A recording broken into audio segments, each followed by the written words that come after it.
cuarto y último video sobre la unidad número 3 del paso del feudalismo al capitalismo, y aquí analizaremos las consecuencias sociales y políticas, por eso el color amarillo de social y rojo de político, de este importantísimo proceso. Y para ello centraremos nuestra atención en los proletarios urbanos.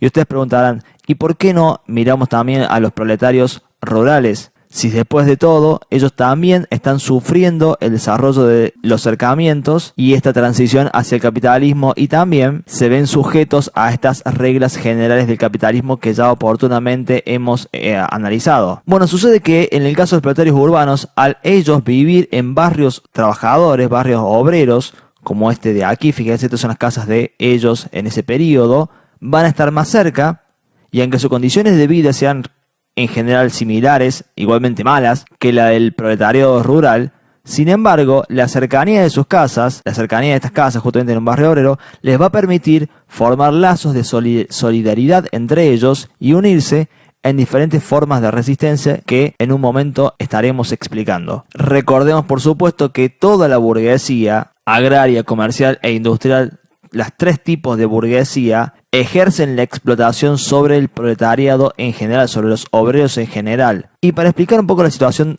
en la cual viven los obreros, ya hemos hablado de los bajos salarios, hablamos que esto se relacionaba directamente con la alta desocupación, lo explicamos en el primer video, y ahí hemos dicho también que viven en muy malas condiciones, que por ejemplo estas casas son realmente pequeñas, están poco provistas de los elementos indispensables para poder llevar una vida mínimamente digna, y realmente los trabajadores no tienen un poder adquisitivo, no tienen un poder de compra suficiente como para darse una vida mínimamente digna. Realmente están bastante explotados y bastante empobrecidos por esta situación que les toca vivir. Pero quiero agregar ahora en este análisis un nuevo factor, que es el tema de la mecanización, o bien, para decirlo con una palabra que ustedes la comprendan mejor, la introducción de la maquinaria en el proceso productivo. Yo les dije que la maquinaria, aquí es representada con este sistema de poleas, o bien la máquina de vapor, permite producir muchísimo a muy bajo costo, y eso es efectivo. ¿Por qué? A ver, la maquinaria no se cansa nunca, no tiene que descansar, y mientras haya carbón para alimentarla, trabaja. Puede romperse, puede averiarse, pero siempre existe allí cerca algún técnico que está presto para repararla y mantenerla siempre en funcionamiento. La maquinaria jamás se enferma, la maquinaria jamás falta al trabajo, y la maquinaria tampoco se queja de lo que tiene que hacer. Simplemente trabaja. Y por ende, para la burguesía industrial, ¿sí? Para la burguesía industrial fue cada vez más evidente que era muy conveniente reemplazar la mano de obra, reemplazar a los trabajadores urbanos, y básicamente cualquier tipo de trabajador, por maquinaria. Sí, por maquinaria. Las máquinas pueden hacer el mismo trabajo que hacen los hombres, pero de manera muchísimo más eficiente, en menor tiempo, mucho más correcta, mucho más precisa, y por supuesto, como dije recién, no se quejaban, no se enfermaban, etcétera, no faltaban al trabajo, no tenían problemas con familiares, no tenían problemas de convivencia, no discutían con nadie. Son máquinas, son terriblemente eficientes a la hora de hacer su trabajo. Y por ende, mientras más mecanización, esto es, mientras más maquinaria hay, más desocupación se genera. Los obreros se están dando cuenta de que cada vez que el industrial, cada vez que el burgués introduce una máquina nueva, despide a 2 o 3 de sus compañeros a los cuales ya no los necesita. La maquinaria va reemplazando a la mano del hombre y por ende ampliando la desocupación. Por eso hemos puesto este ciclo, porque mientras más maquinaria hay, más desocupación, y eso hace que bajen los salarios todavía más. Frente a este cuadro de situación, que ya hemos analizado bastante en los videos anteriores y que aquí hemos profundizado respecto de la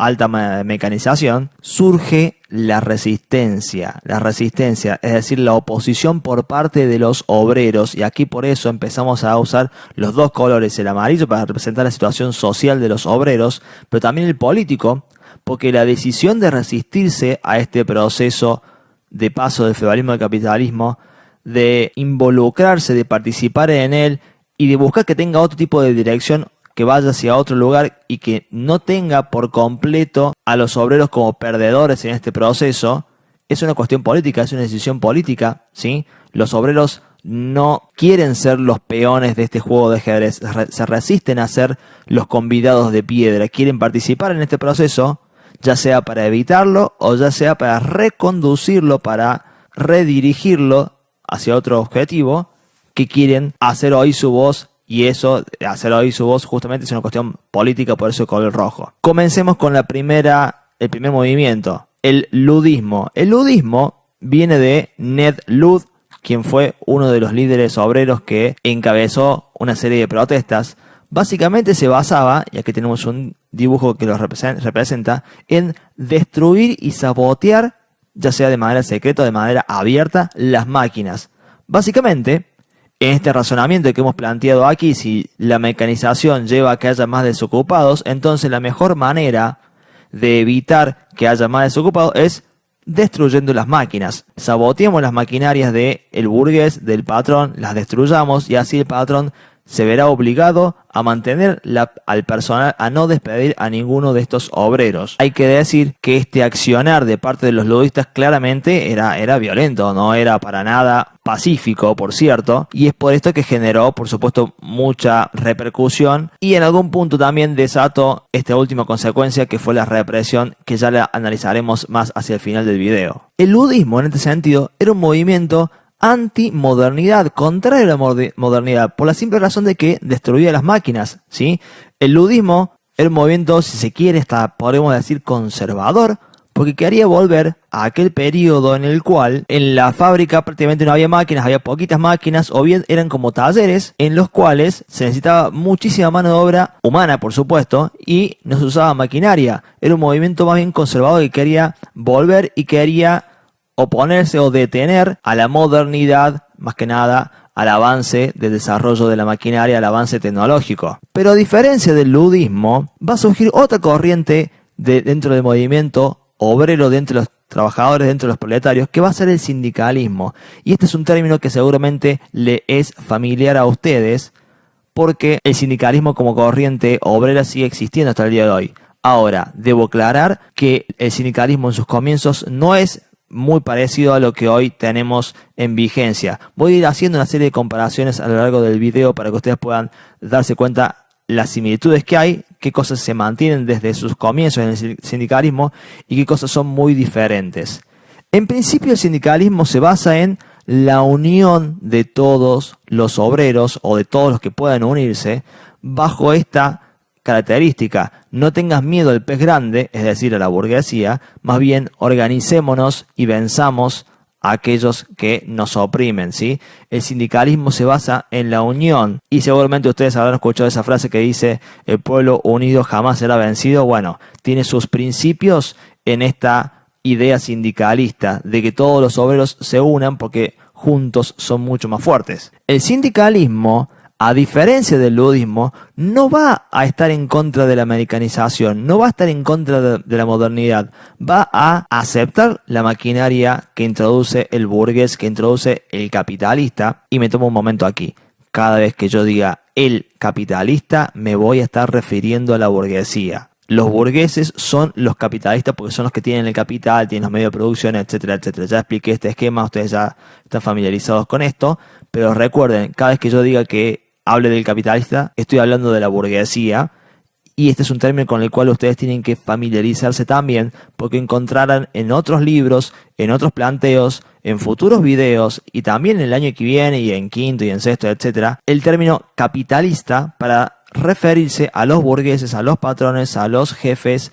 a los dueños de las empresas. Retomo: los sindicalistas no se oponen al avance de la maquinaria, no se oponen a la introducción de estas nuevas tecnologías que permiten procesar la materia prima y fabricarla a un costo mucho más bajo. Sin embargo, en esa dinámica en la cual se van introduciendo nueva maquinaria, el sindicato tiene por misión defender a los obreros, proteger a los obreros, garantizar que sus intereses, esto es sus salarios, sus condiciones de vida, etcétera, etcétera, estas cuestiones que hemos marcado aquí, mejoren y que no se vean afectadas, no se vean empobrecidos, que no se vean atropellados por este proceso de paso del feudalismo al capitalismo, y más que nada por este proceso de desarrollo industrial que venimos analizando desde el video pasado. Es así que el sindicalismo va a presentar dos caras muy importantes y que incluso se van a mantener hasta el día de hoy, que es la asistencia mutua y la defensa mutua.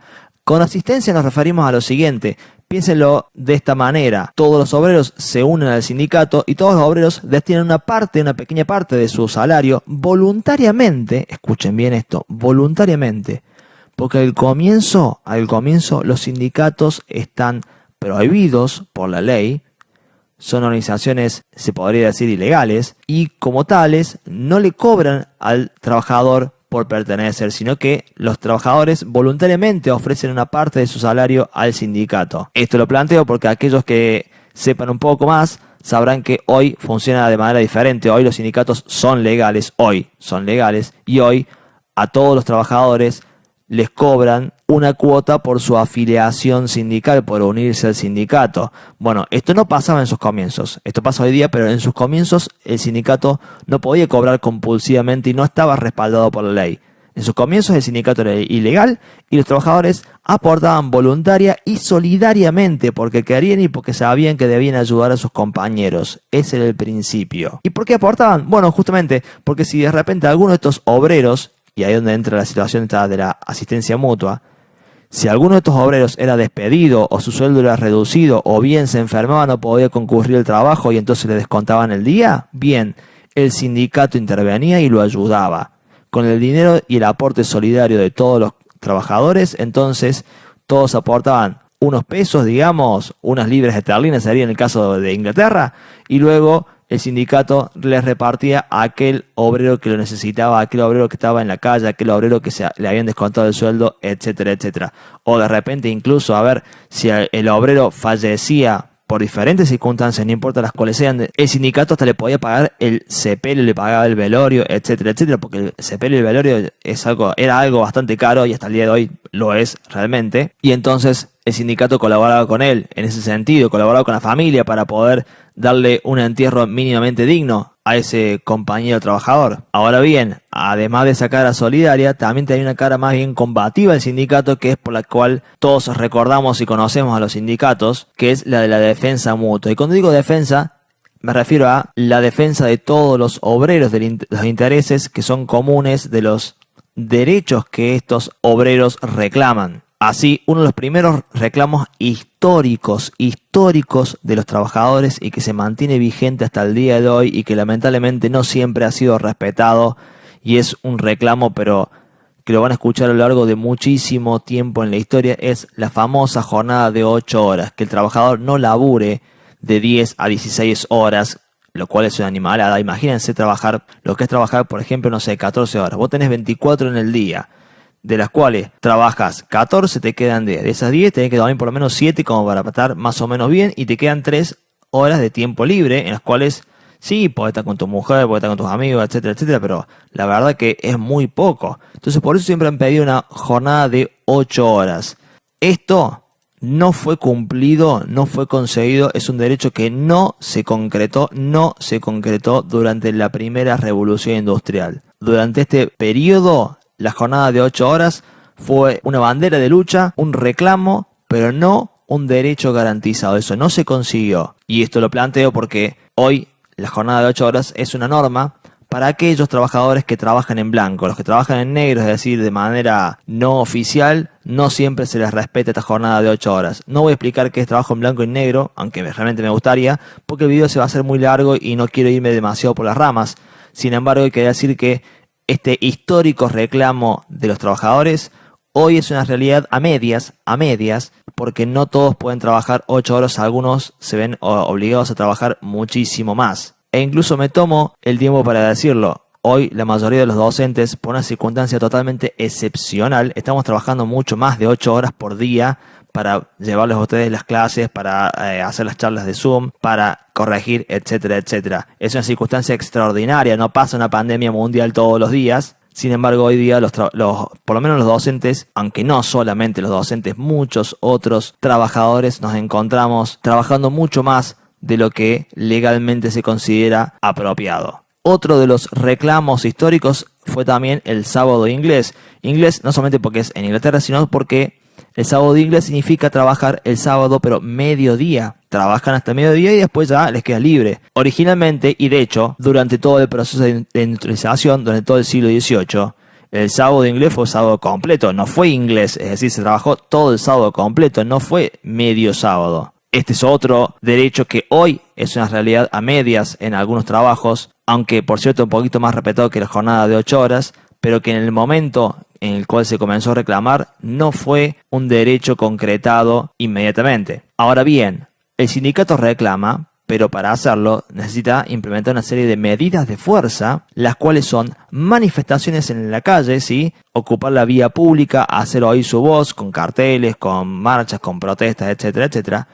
Y también la herramienta más poderosa que tiene el sindicato hasta el día de hoy incluso, que es la huelga. Esto es frenar todo el trabajo en la fábrica, es decir, que los obreros no asistan a la fábrica o bien asistan pero no procesen, no trabajen, bloqueen la producción y de esa manera le generen enormes pérdidas a la burguesía, porque la burguesía sí tiene los medios de producción y tiene la maquinaria, fantástico, pero la maquinaria todavía necesita de el trabajo humano para avanzar en la producción, con lo cual si los obreros deciden unidos, e insisto con esta palabra, unidos, sí, fíjense lo que estos dibujos nos están metafóricamente representando. Si los obreros deciden unidos para la fábrica y entonces el capitalista, el burgués, está embromadísimo porque su producción se encuentra entonces por el momento colapsada hasta tanto no se levante la media fuerza, hasta tanto la huelga no sea levantada. ¿Para qué hacen huelga? Para reclamar jornada de 8 horas, para reclamar el sábado de inglés, para reclamar mejores salarios también. El sindicalismo nos muestra entonces dos caras, la asistencia mutua y la defensa mutua, una más solidaria por cierto, y ni hablar que es útil, y otra que es mucho más combativa frente a el poder de los burgueses, de la burguesía. Como se ve, es lógico entonces entender por qué el sindicalismo pudo sobrevivir hasta nuestros días, y mucho más que el ludismo, del cual apenas podemos decir lo poco que hemos dicho, porque el sindicalismo se presentó como mucho más conveniente frente al ludismo, mucho más interesante, con muchas más herramientas como la asistencia mutua, la defensa mutua, el uso de manifestaciones y huelgas, el reclamo de derechos concretos y el hecho de que el sindicalismo se amoldaba mucho mejor a esta nueva etapa mecanizada, mientras que el ludismo la resistía. Claramente el ludismo iba en contra de la corriente y el sindicalismo buscaba nadar a favor de la corriente, pero en la dirección en la cual le fuera más útil a los trabajadores. Es por esto que buena parte de los trabajadores que antes eran ludistas comenzaron a migrar y a hacerse sindicalistas. Ahora bien, entendamos que la burguesía frente al desarrollo del ludismo o el sindicalismo no se quedó de brazos cruzados. La burguesía por supuesto que actuó y lo que hizo la burguesía fue impulsar, es decir, convencer a las autoridades, al gobierno, al rey, sí, al rey aquí por supuesto, a que proceda a la represión. Esto es, a que utilice las fuerzas de seguridad como se grafica en esta imagen para reprimir a los obreros, reprimir las huelgas, reprimir las manifestaciones y evitar así que este accionar bloquee el proceso productivo. Y estas primeras represiones a las cuales se enfrentan los trabajadores van a ser realmente cruentas, porque a los trabajadores les va a costar mucho hacer oír su reclamo y que los gobiernos en general